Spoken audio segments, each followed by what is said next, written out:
Good afternoon. It is Friday, February 20th, 2026.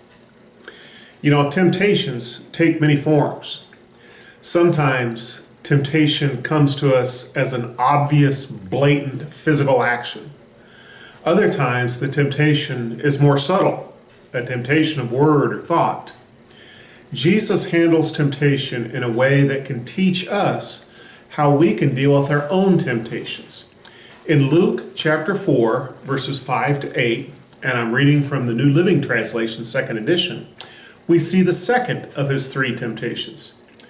It says, "Then the devil took him up and revealed to him all the kingdoms of the world in a moment of time.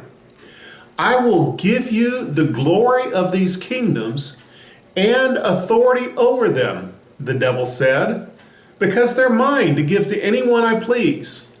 I will give it all to you if you will worship me." Jesus replied, "The scriptures say you must worship the Lord your God and serve him only."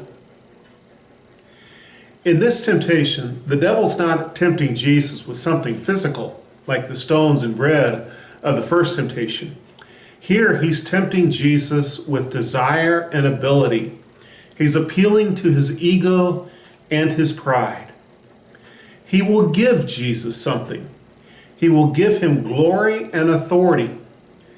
It includes the recognition and praise of others, as well as the authority to rule. But one of the things I want you to notice here is that, one, the devil may be promising a bit more than he can generate, and often temptation offers a little more than reality tends to back up. And with the devil, temptation is always an exchange. That's the difference between temptation and God's grace. God gives us wonderful, beautiful gifts that we do not deserve just because he's a loving God that loves us and wants to do good things for us. But with the devil, everything's an exchange. You get something, but you have to give up something. And often what you have to give up is of more value than what you're going to get. It's true that you can be tempted and gain immediate sexual satisfaction from a lot of temptations, but you have to give up your purity to do it. You may gain some immediate monetary wealth from other temptations, but you have to give up your integrity to get there. You may gain immediate gratification of whatever you desire, but you lose sight of what your long-term goals are. Temptation has a way of taking a little bit more than what it is and promising sometimes a lot less than what it looked like. And that's how you can tell the difference between grace and temptation. Then Jesus again quoted scripture, again from Deuteronomy, and he said, "You must worship God and God alone." That's a principle for his life that Jesus would never violate. God and God alone is the object of our worship.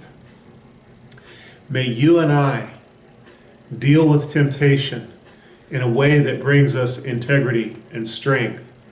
And may we build into our lives a scriptural foundation for our behavior that we are able to recognize what God would have us do in each situation and stand strong for temptation because we recognize it's usually not worth the risk. May you and I be strong this week.